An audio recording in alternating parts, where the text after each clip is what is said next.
So we are here to talk about the 2026 National Collegiate Women's Gymnastics Championships. There's all three divisions compete in this one gymnastics championship.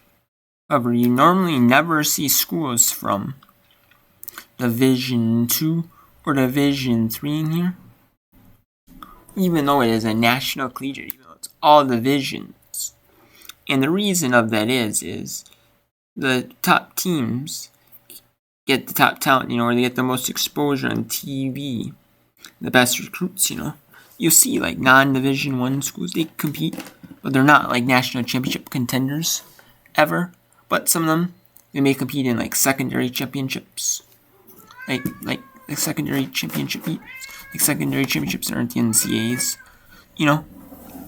And there, you'll see, like, the Division 2s, Division 3s. They'll compete for their secondary championships, along with the NCAA collegiate, national collegiate one, the official one. So we have 38 teams in this, or 36 in this field, my bad, 36.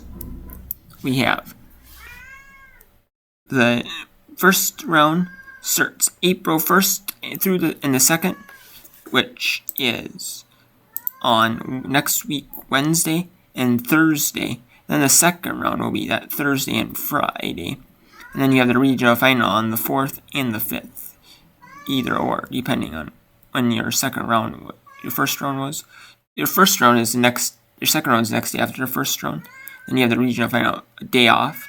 And then the regional final. And then there's a week break. And then it's like a week and a half break, and then the 16th is Fort Worth, Texas is the semifinal, ESPN 2 and Thursday, and the 18th is the National Championship. So we have the first round in the Kentucky regional host. Kentucky's regional host. In the first round is Central Michigan Rutgers. They'll contend the winner of that first round match, I guess. It's kind of a match, like the meet. They'll meet those two schools match. They'll go to Oklahoma, Kentucky, State. They'll compete against them. Then the 1 seed Oklahoma on the left side, 16th seed Kentucky on the right side, on the left side, and then Ohio State. And then we have Missouri 8, Arkansas 9, and then NC State, Maryland on the top of the second round, and then Alabama, Utah, Denver, Oregon State will compete in the Corvallis regional. That's hosted by Oregon State.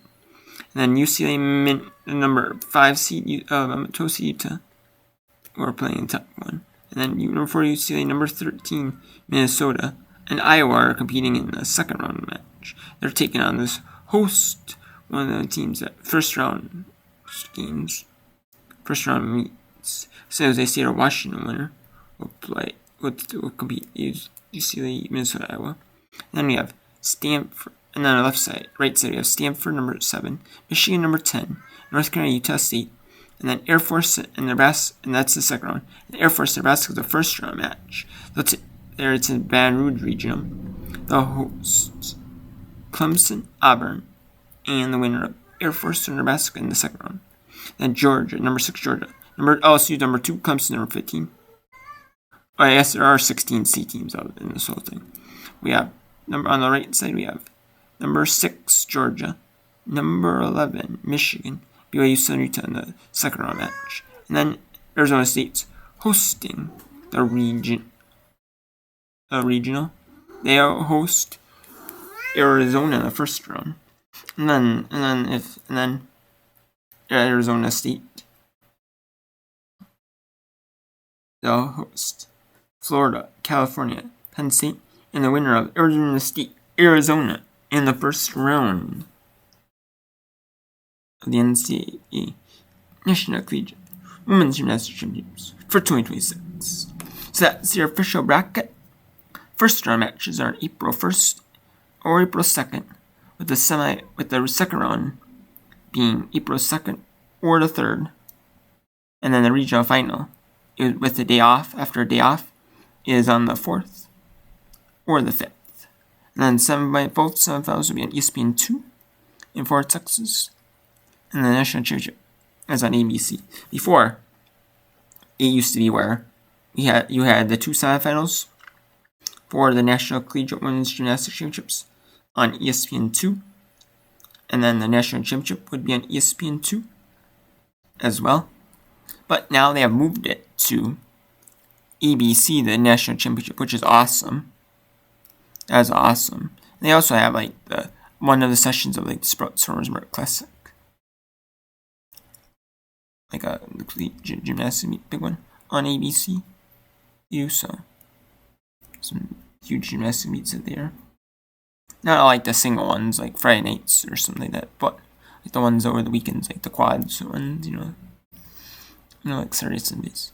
They have one of them that's on a Saturday, so that's awesome. Like a big session of that. A huge one. Like the top national champion contenders you get in that one. So that's awesome, And I like that in gymnastics. They don't go off like who you compete against. They go off of your score, which I like that a lot. I do. I really do. Like, this is awesome, I like that, it's not like bias, like, hey, power conference bias. Like, really? Like, this team, I'd say 20 wins in basketball. But you're putting in, say, like a 15-win power conference. Like, huh? Like, the 20-win teams are going to get better. I think so, but that's just me. I like that, So that's awesome. I like that. There might be some automatic qualifiers from each of the conferences, but it doesn't look like there's any automatic qualifiers. So you have to earn it. It's your best meet score of the season as a team. Your best score as a team in any event you competed at. Whether it's like a quad, like a 3-team meet, 4-team meets. And they do that in conference play sometimes, where you'll have one school hosting one school, then you might have one school hosting like 3 schools. And then they have multiple schools. So you compete against like every school in like conference play, and then multiple schools in like championship meets. So you're not like, and it's awesome. I like that. Where you have someone on every different event. Like apparatus, like floor, vault, beam, bars. I like that.